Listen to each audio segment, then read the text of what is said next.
오늘은 스가랴서 1장 말씀입니다. 스가랴서는 하나님께서 선지자를 통해서 성전을 지으실 것을 말씀하시는 내용입니다. 1절에 다리오 왕 제2년 8째 달에 여호와의 말씀이 이도의 손자 베라가의 아들 선지자 스가랴에게 임하니라 이르시되라고 말씀하고 있습니다. 학개서와 비교해 보면 같은 다리오 왕 제2년 7째 달에 말씀을 주신 것이라면 스가랴서는 8째 달에 길게 말씀을 주신 내용이죠. 그 내용은 8편의 환상과 4편의 설교 그리고 2편의 경고의 말씀으로 되어 있습니다.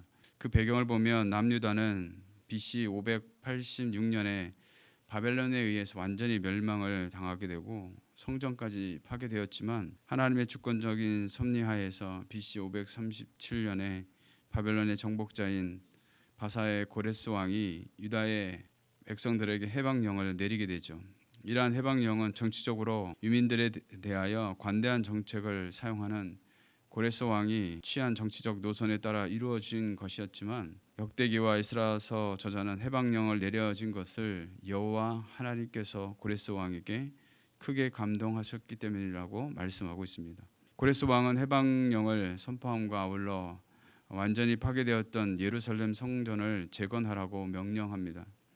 이에 대하여 에스라는 그가 이스라엘 민족의 하나님 여호와께서 참 신임을 인정하였기 때문이라고 기술하고 있는 것이죠. 에스라서 1장 3절에 이스라엘 하나님은 참 신이시라 너희 중에 그의 백성 된 자는 다 유다 예루살렘으로 올라가서 이스라엘 하나님 여호와의 성전을 건축하라 그는 예루살렘에 계신 하나님이시라라고 말씀하고 있습니다. 그렇다고 해서 고레스가 여호와 하나님을 유일신으로 섬겼다는 의미로 보기는 어려운 것이죠.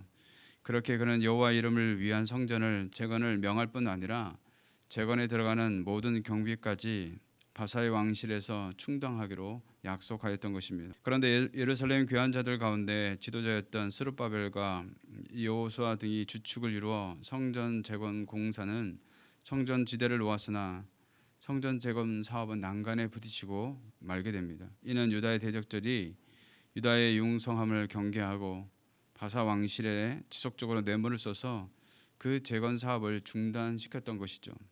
그리하여 아닥사스다 왕 제위 때에는 왕은 조서까지 내려 공식적으로 성전 재건을 금하게 되는 일들이 벌어지게 됩니다. 이렇게 해서 BC 536년에 시작되었던 성전 재건 사업은 중단되고 BC 520년에 이르기까지 무려 16년 동안이나 아무 진전이 없게 되는 것이죠. 그러던 중 BC 520년에 바사의 다리오 왕 제위 2년째에 하나님의 은혜로 성전 재건 사업이 재개됩니다. 그때 학개서 1장 15절에 의하면 그 날이 6월 24일이었습니다. 이 성전 재건 사업의 재개는 하나님이 선지자로 세우신 학개를 통해 백성들에게 열심을 촉구하는 단초가 되었던 것입니다. 그러나 성전 재건이 재개되는 과정에서 당시 강서편 총독이었던 다뜨네와 스달보스네가 그 일을 방해하기 위하여 성전 재건 공사 문제를 다리오 왕에게 공식적으로 조사하도록 청원하였던 것이죠. 다리오 왕은 그들의 청원을 받아들여 바사의 사고를 조사하던 중에 그곳에서 바사의 창건자 고레스 왕이 제국의 칙령으로 성전 재건을 명한 문서가 발견되었고 결국 다리오 왕은 그것을 근거로 성전 재건 사업을 막지 말고 적극적으로 도우라고 명하게 됩니다. 그때가 바로 다리오 왕 제2년 BC 520년이었습니다. 다리오는 다시 한번 조서를 내려서 성전 재건 사업이 속히 진행되도록 하였으며 재건에 필요한 모든 물자를 충당해 주었던 것이죠. 그 과정에서 하나님은 학개 선지자뿐 아니라 스가랴 선지자까지 일으켜 성전 재건이 원활히 이루어지도록 역사하셨던 것입니다. 이렇게 해서 다리오 왕 제6년 아달월 3일에 성전 재건은 완공되었던 것이죠. 사랑하는 성도 여러분, 하나님은 하나님께서 계획하신 뜻을 반드시 이루시는 하나님이신 줄로 믿습니다. 그 과정이 우리 눈에 보기에는 더디 보이고 때로 중단되거나 더 이상 어렵다고 느끼는 상황이 벌어질지라도 하나님은 놀라우신 그의 능력으로 실행하시는 전능하신 하나님이신 줄로 믿습니다. 그것이 비록 패전국이요 폐허가 되어서 아무런 희망이 없어 보이는 현실이 할지라도 하나님은 능히 그 모든 환경을 새롭게 바꾸시는 하나님이심을 믿고 세상이나 환경, 사람이 아니라 하나님을 끝까지 신뢰하는 저와 여러분 되시기를 주님의 이름으로 축원드리겠습니다. 1장에서 3절에서 6절은 한마디로 당시 이스라엘 자손들에게 그들의 조상들을 본받지 말고 여호와 앞에 바른 삶을 살라고 촉구하고 있습니다. 3절에 너희는 내게로 돌아오라 라고 말씀하고 있는 것이죠. 우리 선조들의 신앙을 본받는 것은 매우 귀한 일입니다. 그러나 우리 조상들이 하나님 앞에서 모든 것이 선하지 않았다면 본받을 것만 본받아야 하는 것이죠. 그러나 아이러니하게도 이스라엘은 본받지 말아야 할 것까지 본받다가 망하고 만 것입니다.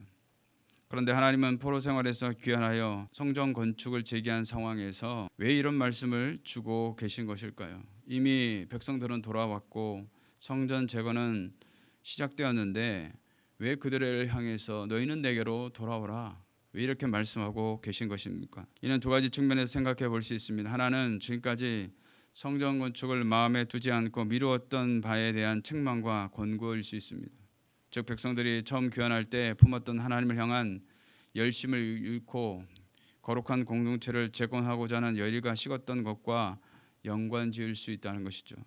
다시 말해 대적들의 방해와 그들의 생계와 관련된 일로 무려 16년이나 성전 재건이 중단되었던 것입니다. 물론 인간적인 면에서는 이해는 될 수 있을지는 몰라도 결국은 백성들을 포로에서 귀환하게 하신 하나님의 은혜에 대해 배은망덕한 태도인 것이죠.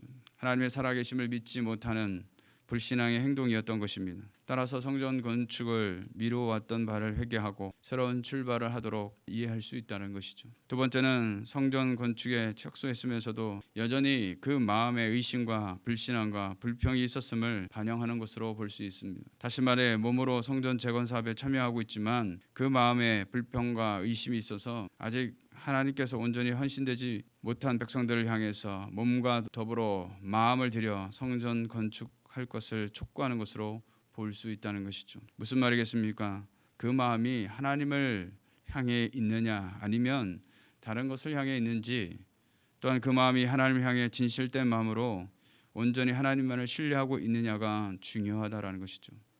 사랑하는 성도 여러분, 이는 오늘 우리도 마찬가지입니다. 어떤 일을 하면서도 모두가 한 마음이 되어야 함에도 불구하고 그 속에는 왜 어려운데 지금 이런 것을 하느냐, 또 꼭 해야 하느냐, 왜 부담을 주느냐 등등으로 뭔가 교회를 통해서 하고자 할 때 이런 생각들이 공동체를 하나 되지 못하게 하는 경우들이 종종 있다는 사실을 우리는 기억해야 한다는 것이죠.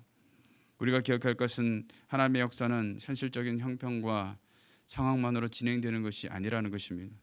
반대로 아무리 여건이 되고 물질적 받침이 된다고 하여도 하나님은 그 역사 가운데 함께 하시지 않는다면 결단코 할 수 없는 것이죠. 그러나 비록 여러 어려움이 있다고 하여도 하나님이 도우시고 함께 하시는 역사는 반드시 이뤄내시기에 오늘 저와 여러분에게 필요한 것은 우리의 마음이 온전히 하나님께 돌아가는 것, 또 마음이 하나가 되는 일인 줄로 믿습니다. 오늘도 더욱더 주님을 신뢰하며 그 믿는 믿음으로 승리하는 복된 하루가 되시기를 주님의 이름으로 축원드리겠습니다.